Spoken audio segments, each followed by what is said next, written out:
A graça e a paz. Nós cumprimentamos a todos os nossos amados irmãos e amigos com a graça e a paz do Senhor Jesus Cristo. Nós vamos fazer mais um tempo com a palavra de Deus, compartilhar com você, que é nosso ouvinte, um pouco daquilo que o Senhor tem dado a nós e tem manifestado a sua graça através da sua palavra maravilhosa. Nós vamos fazer a leitura da palavra de Deus no Evangelho de João, o capítulo 4. Vamos fazer a leitura do versículo 43 em diante. E diz assim: E 2 dias depois partiu dali e foi para a Galiléia.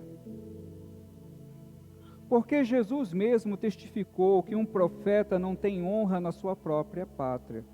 Chegando, pois, a Galiléia, os galileus o receberam, porque viram todas as coisas que fizera em Jerusalém no dia da festa, porque também eles tinham ido à festa.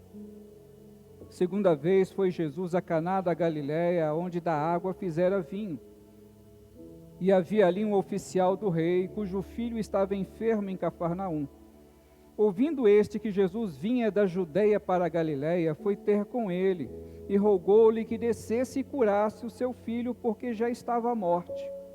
Então Jesus lhe disse: Se não vides sinais e milagres, não crereis? Disse-lhe o oficial: Senhor, desce antes que meu filho morra. Disse-lhe Jesus: Vai, o teu filho vive. E o homem creu na palavra que Jesus lhe disse e foi-se.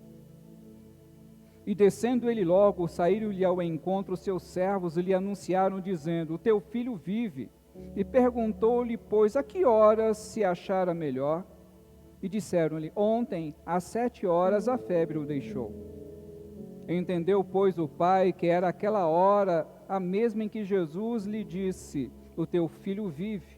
E creu ele e toda a sua casa. Jesus fez este segundo milagre quando ia da Judeia para a Galiléia.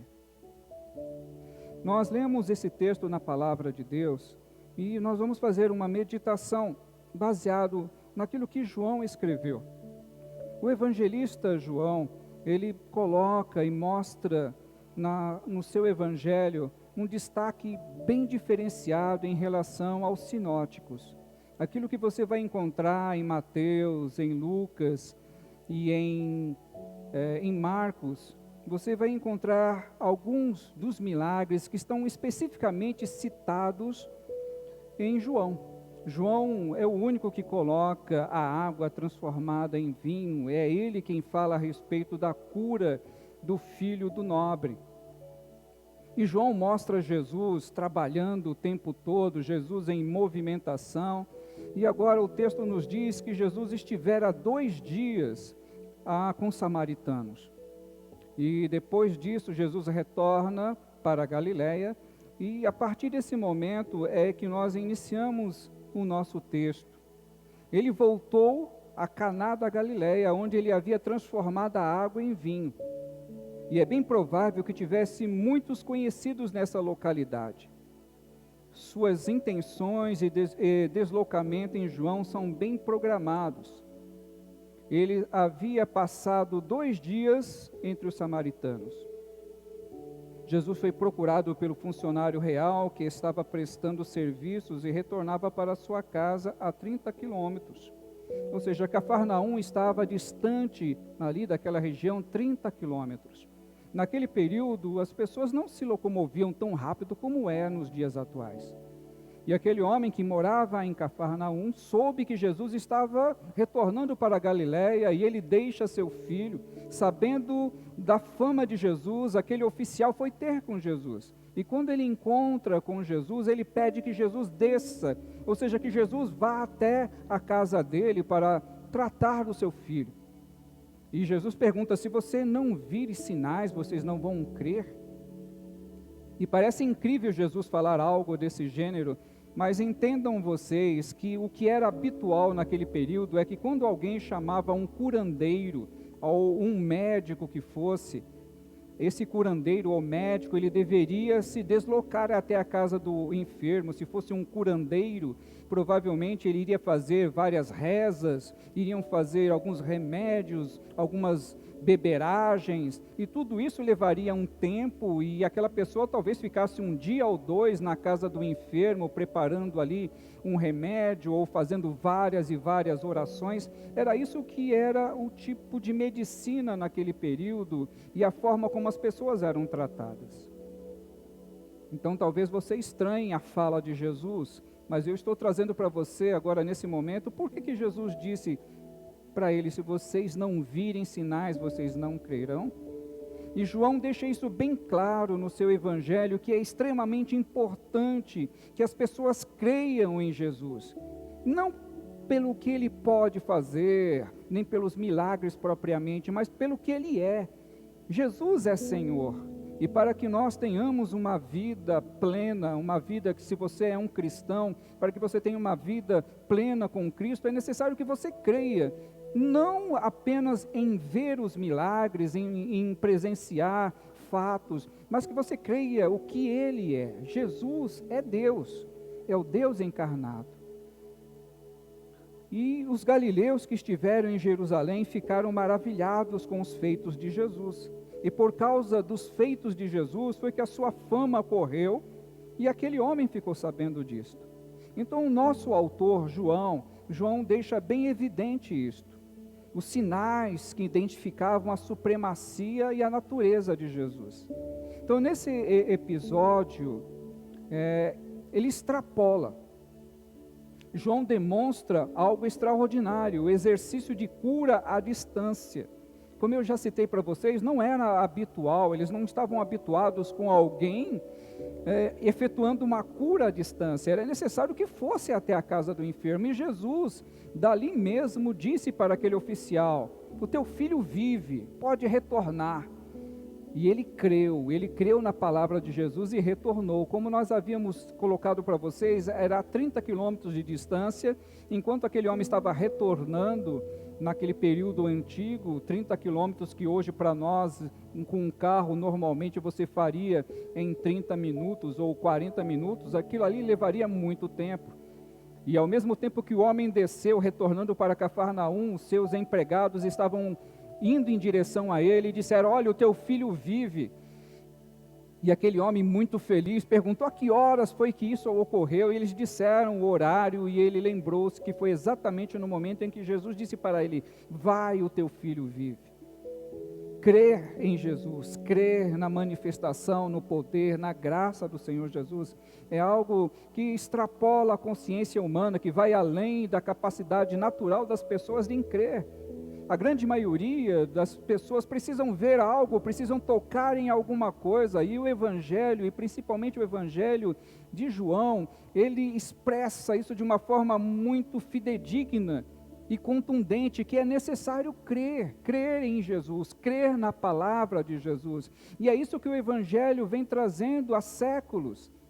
Nós não vimos, mas nós cremos na existência, na graça de Jesus.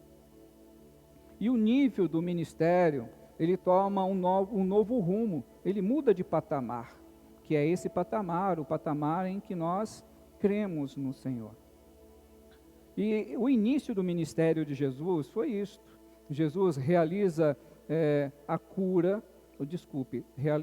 ele realiza o milagre de transformar a água em vinho no casamento em Caná da Galileia, que foi o primeiro milagre do seu ministério.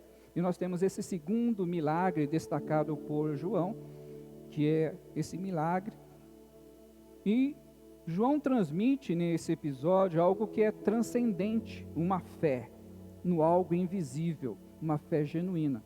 Então parte desse momento Jesus trazendo algo diferenciado, que era crer, mesmo sem ver.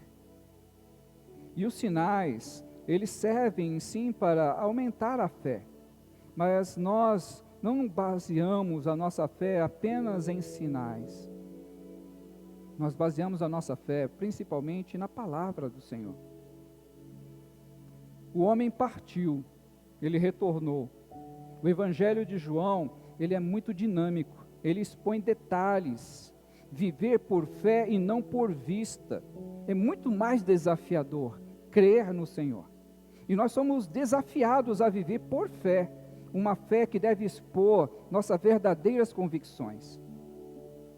O cristianismo envolve muito mais que sinais e milagres.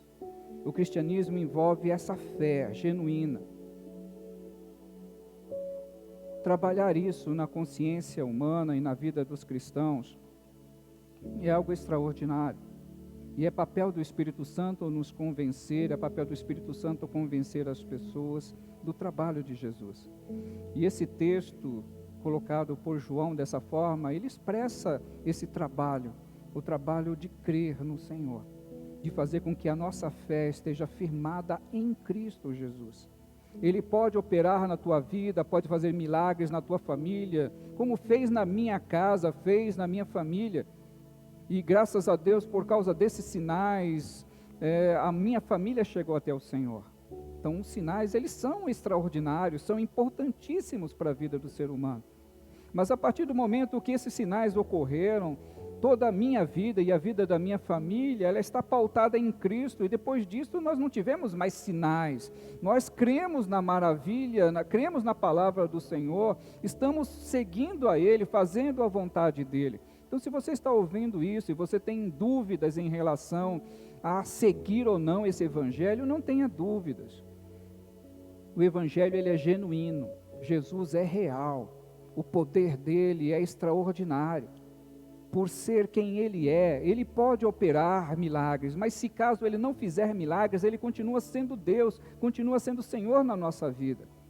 Os sinais, eles fortalecem a nossa fé, mas nós não vivemos focados nisto, nós vivemos focados na existência de Cristo Jesus. Nesse texto, ele aplica de uma forma bem genuína o nível que é exigido dos cristãos. É um nível diferenciado. O mundo vive por vista. O mundo é assim. Precisa ver para crer, precisa tocar para sentir.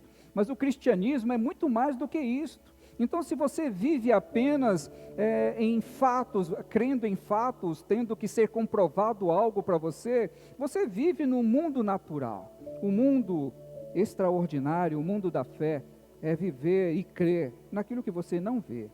Crer em Jesus pelo que Ele é. Crer em Jesus pelo que Ele nos oferece. Ele nos oferece a oportunidade de uma vida diferenciada. O nosso tempo aqui nesse mundo, ele é muito curto. Mas se você tem a oportunidade de viver o tempo que for que o Senhor te permitir nessa terra, você adorando a Ele, vivendo plenamente, confiando nele, depositando nele a sua fé, você vai ter uma vida extraordinária, muito diferente da vida da grande maioria das pessoas. Nós estamos vivendo um período tenebroso no mundo, vivendo uma pandemia como nunca houve, onde as pessoas não creem que Deus é poderoso para protegê-las e livrá-las. Mas se caso você, como eu já citei, estiver passando por esse tormento na sua família, creia que Deus é poderoso para entrar com providência. E o viver por fé e não por vista é crer que Deus nos dá algo muito superior, muito maior, até mesmo do que a própria saúde, que é a expectativa de vida eterna. O Evangelho, ele existe para que eu e você creia nesse Jesus, creia na oportunidade que Ele nos dá, de viver uma vida não somente aqui, mas de ter uma vida eterna com Ele em glória. Essa é a palavra que nós temos para você, que você compartilhe essa palavra com mais pessoas, para aqueles que já ouviram, já estão muito bem alimentados, mas você conhece pessoas que têm dificuldade de entender, pessoas que estão perturbadas porque não estão entendendo o que está acontecendo nesse momento, estão questionando Deus, estão questionando a existência de Deus. Fale desse Jesus, fale dessa palavra, para que as pessoas entendam que não é apenas vendo ou tocando, nós cremos mesmo não tocando, mesmo não vendo, nós cremos na palavra do Senhor. E nesse momento tão perturbado em que a humanidade está, você pode ser e ser usado por Deus. Então, compartilhe a palavra, não guarde apenas para você. E nós nos despedimos com uma oração. Eu vou orar por você, pela sua vida. Senhor, nosso Deus, nós primeiramente agradecemos pela oportunidade que o Senhor nos concede. Nós vivemos baseados na Tua palavra e vivemos por fé, Pai. A fé baseadas na existência perpétua de Jesus. Mesmo que as coisas não aconteçam como nós desejamos que acontecesse, mesmo que a nossa família e nós mesmo viemos a perecer, a nossa fé está pautada no Senhor. Abençoa, Senhor, a nossa nação, abençoa o mundo que está passando por esse tormento. Fortalece a vida do teu filho, da tua filha que está ouvindo, Senhor, essa oração nesse momento. Que a fé dele e dela seja restaurada, que seja firmada em ti. Nós queremos te agradecer e agradecemos também todos aqueles que estão nesse momento ouvindo essa palavra e talvez compartilhando, no nome de Jesus. Muito obrigado pelo seu tempo, muito obrigado pela tua atenção, que nos veremos numa próxima oportunidade. Amém.